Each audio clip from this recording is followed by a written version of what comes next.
Dr. Damir Josipović je geograf in demograf, diplomiral, magistriral in doktoriral je na Univerzi v Ljubljani. Med letoma 1999 in 2002 je bil zaposlen na Inštitutu za geografijo, v letih 2001 in 2002 pa se je izobraževal tudi v tujini. Od leta 2002 do 2006 je bil zaposlen na Geografskem inštitutu Antona Melika, znanstveno-raziskovalnega centra SAZU. V letu 2006 pa v tržno-raziskovalni hiši GFK Gral ITEO. Od začetka leta 2007 je zaposlen na Inštitutu za narodnostna vprašanja. Doslej je objavil vrsto znanstvenih in strokovnih del, med njimi tudi 4 znanstvene monografije: Dejavniki rodnostnega obnašanja v Sloveniji, Učinki priseljevanja v Slovenijo po drugi svetovni vojni, Popisni atlas Slovenije 2002, Demografska, etnična in migracijska dinamika v Sloveniji in njen vpliv na slovensko vojsko, od tega prvi 2 kot edini avtor. Kot raziskovalca z področja socialne in politične geografije in ter demografije ga še posebej zanimajo študiji meja, manjšin, etničnosti, rodnosti in migracij ter postsocializma. Je član mednarodnih raziskovalnih mrež Hermes in Hopes, v Sloveniji pa Politično-geografskega društva Slovenije in Pomurske akademsko-znanstvene unije. Pomurski akademik dr. Damir Josipović je po svoji po izobrazbi in raziskovalnem področju geograf. Da pa dnes predstavil eno temo, ker je mogoče ne na prvi pogled tako fejs povezana z njegovim področjem delovanja. No, po drugi strani, da pa seveda to tudi pokazalo, kako širke problematike se pomurski akademik dr. Damir Josipović zna lotiti in se je tudi loti.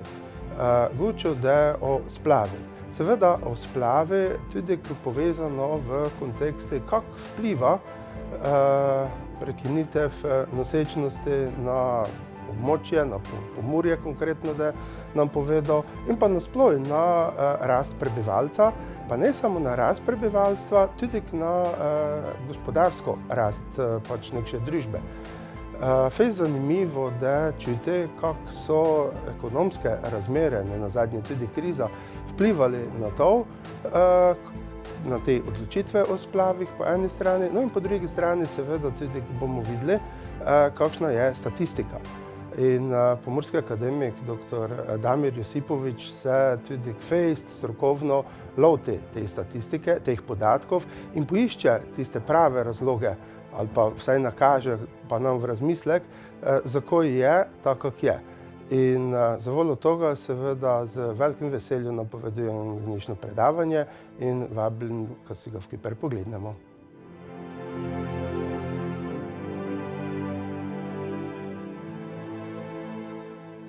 Na kakšen način sta povezana splavnost in rodnost? V zadnjem času je v javnosti znova oživela večplastna razprava o splavu.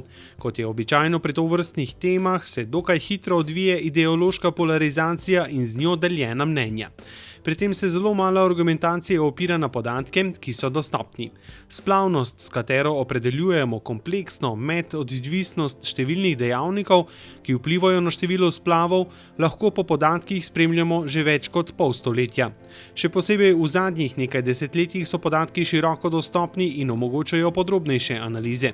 Bistvena je ugotovitev, da se je število zabeleženih splavov na leto vse od 80 let dalje izrazito zmanjšalo.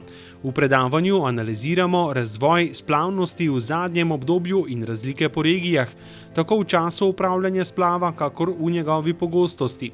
Ugotavljamo, da je pomemben vpliv na dogajanje povzročila zadnja finančna in gospodarska kriza po letu 2008, ki se je v Pomurju odrazila drugače, kakor v drugih slovenskih regijah.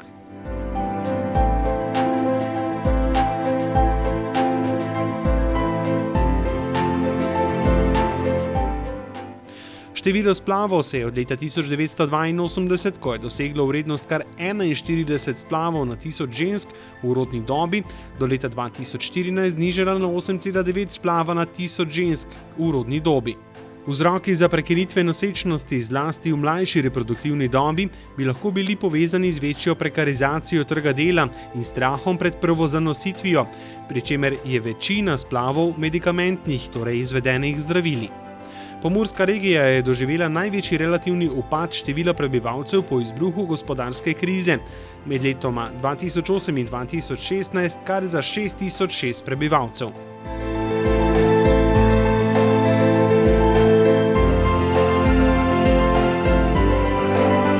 Letos sem se odločil nekaj več pozornosti nameniti splavu in povezavi splava, problemov splava z stopnjo rodnosti, z morda povezavo z gospodarsko krizo in malo pogledati, kakšne so razmere v Sloveniji oziroma kakšno je državno povprečje in kako je z temi pojavi ali pa procesi v Pomurju.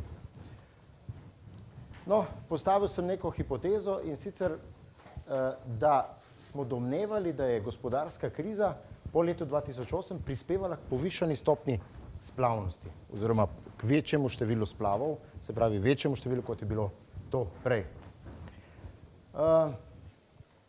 Redko kdaj se sprašujemo dejansko, kakšni so vzroki za povečano ali pa takšno število splavov, kot je.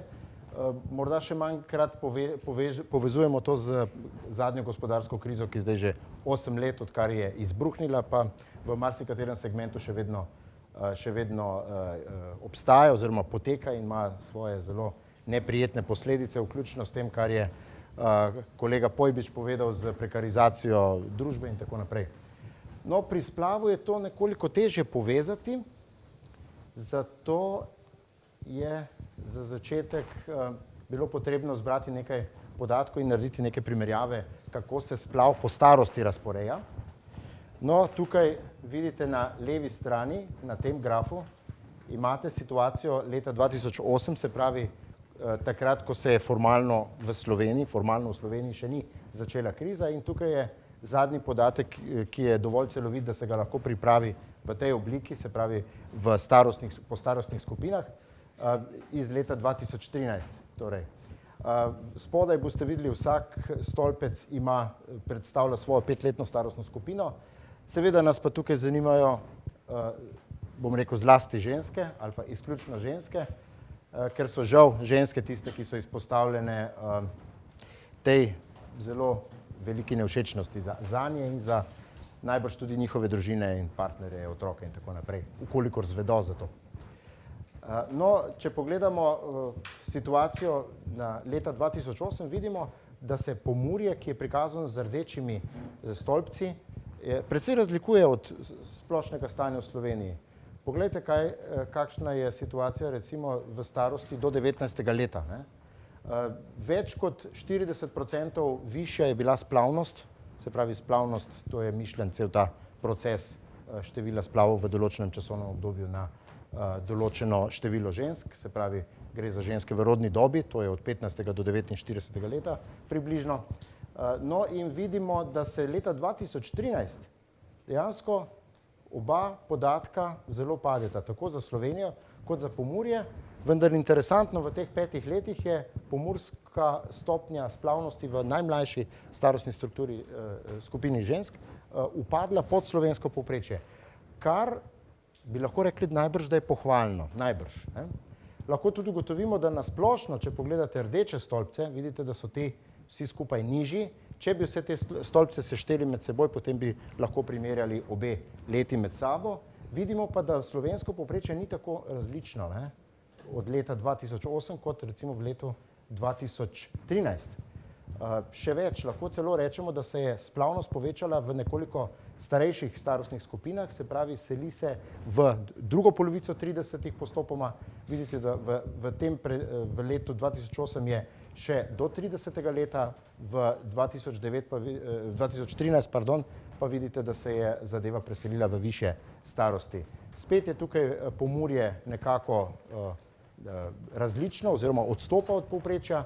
Vidimo, da je še vedno najvišje število splavov v mlajših starostnih skupinah, kar je pravzaprav nenavadno, ker ponavadi so splavi bili ena taka zelo drastična oblika kontracepcije oziroma oblika ali pa metoda zmanjševanja končnega obsega družin oziroma števila otrok v družinah. No, Pa poglejmo, kaj se je pravzaprav zgodilo. Nekaj dramatičnega, ne poznamo točnih vzrokov, to smo že povedali. Vidimo tudi, da se je število splavov zmanjšalo, rahlo zmanjšalo tudi v Sloveniji, vendar izjemno znižanje je pravzaprav zabeležilo Pomurje, ne pa toliko slovensko povprečje. Torej lahko bi rekli v nogometnem žargonu 1:0, to je tudi v tisti 16-urni razpravi bilo v prvi uri diskusije na tretjem programu. No, če pa za oris pogledamo, kako se je zadeva razvijala zadnjih mogoče 30 let, če pogledamo leto 1982, smo imeli 41 splavov na 1000 žensk v rodni dobi, in če pogledamo leto 2014, pa samo pod navednicami, 8,9 splava, se pravi na 1000 žensk v rodni dobi, ali se pravi približno 9 splavov, se pravi manj kot 1%. Manj kot 1%, navidezno ogromno znižanje, seveda nas pa zanima, zakaj je do tega prišlo. No, če razdelimo, če pogledamo situacijo leta 2008, ko še ni bilo na vidiku, da se bo zgodila kriza, vsaj za večino prebivalstva ne, vidimo, da so razmere po pokrajinah oziroma po slovenskih regijah precej različne. Tukaj so slovenske regije, to so pa starostne skupine. Od leve proti desni, se pravi do 19. leta, potem po 5 let naprej do skupine starejši kot 45 let. Vidite, da ta skupina pravzaprav več ni ogrožena po količini ali pa po številu splavov. So pa zelo ogrožene, recimo tukaj vidite v pomurski regiji zelo ogrožena ta osrednja skupina, se pravi starost tam nekje med 25 in 35 let. To je tudi tista skupina, ki največje število otrok prispeva. Vidimo pa, da se dejansko po regijah drugače razporejajo zadeve. Nekoliko starejše ženske so bolj izpostavljene recimo v drugih regijah, recimo Spodnje Posavje v tem primeru. Tukaj tudi vidite še starejšo starostno skupino. Se pravi, vidimo zelo veliko razliko po regijah po tem, v kateri starostni skupini so ženske najbolj ogrožene s strani splava. Kaj se je zgodilo do leta 2013? Žal so za 2013 zadnji podatki na voljo. Vidimo precejšnje spremembe, vidimo splošno znižanje v Prekmurju in Prekmurje tako rekoč poleg še 2 regij tukaj. Vidite, da postane regija z eno najnižjih stopenj splavnosti, medtem ko je bila še pred krizo z eno najvišjih stopenj. Po eni strani bi lahko morda to povezovali s tem, da je zaradi krize manjša dostopnost kvalitetnega zdravljenja. Morda je tukaj povezano preprosto tudi to, da je manjše število sklenitev zakonskih zvez in je seveda izpostavljenost pred nosečnostjo toliko nižja, se pravi delež izpostavljenih žensk. Po drugi strani moramo pa seveda to tudi povezovati z splošno nizko stopnjo rodnosti. Vemo, da je v Prekmurju oziroma v Pomurju samo 1,45, se pravi proti slovenskemu povprečju, ki je okrog 1,6. No, tukaj pa vidimo primerjavo, kaj se po starostih dogaja v primerjavi 2013-2008. No, tukaj bi pa lahko že počasi sklepali, da nek učinek vendarle ta kriza je imela. Zlasti recimo na Koroškem, pogledajte ta stolpec, kar je označeno z rdečo, so vse vrednosti, ki so se kjer se je starostno specifična splavnost povečala. Naprimer, Koroška je izredno ogrožena od najmlajših skupin, se pravi od 15. do 35. leta, povsod v vseh 4 skupinah se je število splavov na 1000 žensk izjemno povečalo.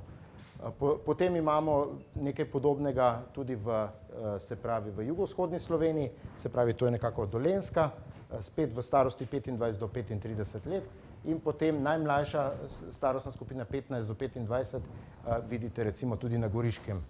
Obalno-kraška regija je pa nasplošno imela najvišje povišanje števila splavov.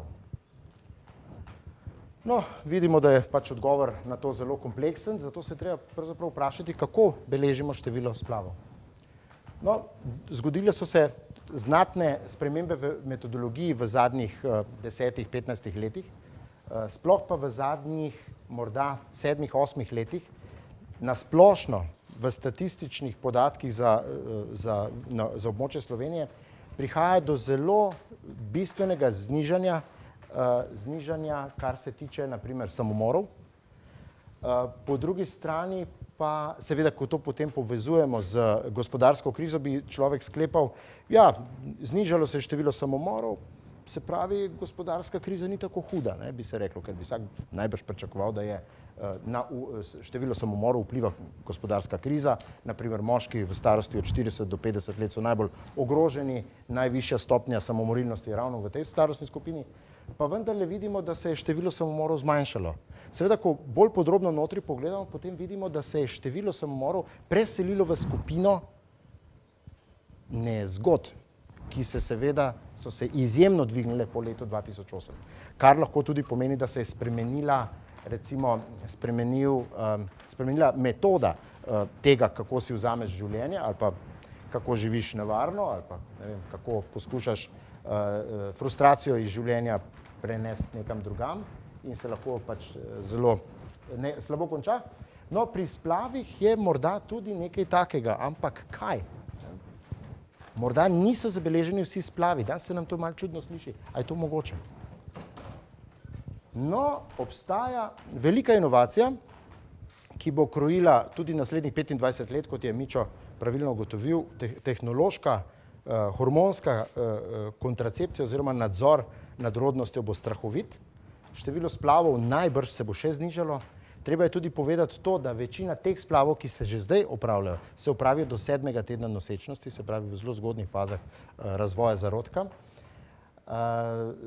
Pomembno pa je, da se večina splavov opravi tako imenovano medikamentivno, kot je strokovni izraz na Nacionalnem inštitutu za javno zdravje.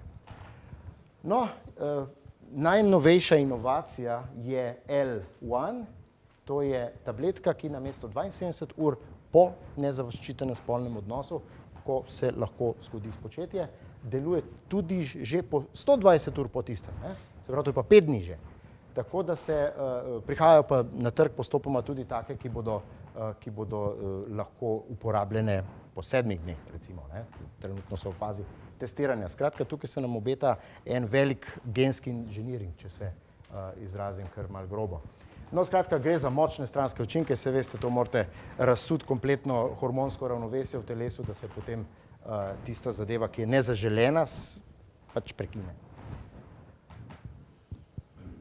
No, zdaj, če pogledamo, kako to vpliva vse skupaj na število prebivalcev, da vas ne utrujem s to tabelo, ker se bližamo k koncu, bi vas samo upozoril na to, da se je učinek krize nekoliko ublažil, vsaj kar se prebivalstva tiče. Ko smo prej poslušali gospoda Magdiča, je omenjal izseljevanje, pa potem potencialno priseljevanje nazaj. No, tukaj vidimo, da se je skupno število prebivalcev nekoliko, se pravi, trend padanja se je nekoliko upočasnil. Vidite, da je dejansko v zadnjih letu pa pol, pravzaprav, imamo na letni ravni nekje okrog 568 neto izgub v Prekmurju, medtem ko je v prvih 7 suhih kravah po krizi je bila pa na letni ravni izguba 736. Se pravi, gre za bistveno večjo izgubo takrat, kot pa recimo danes. Seveda so velike razlike med obema regijama, se pravi Prlekija in Prekmurje. Tukaj imate pa še pomemben podatek saldo selitev s tujino, se pravi bistveni del še vedno odpade na neugodno starostno strukturo. Od 6000 prebivalcev, ki jih je manj v primerjavi z letom 2008, imamo 3500 nam odpade na povečano smrtnost in se pravi na migracije pa 2500. Zanimivo pa je, da se je pa trend obrnil in od leta 2011 imamo celo pozitiven trend novega priseljevanja oziroma vračanja nazaj v Pomurje. Se pravi, če zaključimo, vidimo, da Pomurje izstopa po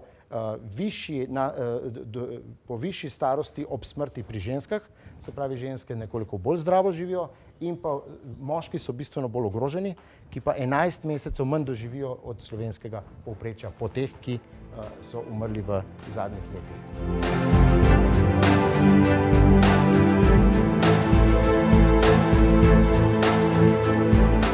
Splavnost je neposredno zvezna s proučevanjem rodnosti. Splavnost kot radikalna metoda omejevanja števila rojstev se je s časom zelo spremenila. Če je še konec 70-ih let dosegalo število splavov vrednost tipične za število rojstev, je do danes število splavov upadlo na približno četrtino števila vseh rojstev v koledarskem letu. Vendar pa največje zmanjšanje števila splavov ne gre pripisovati bolj preudarni spolnosti, temveč predvsem učinkoviti kontracepciji, vključno s tako imenovano hitro tabletko.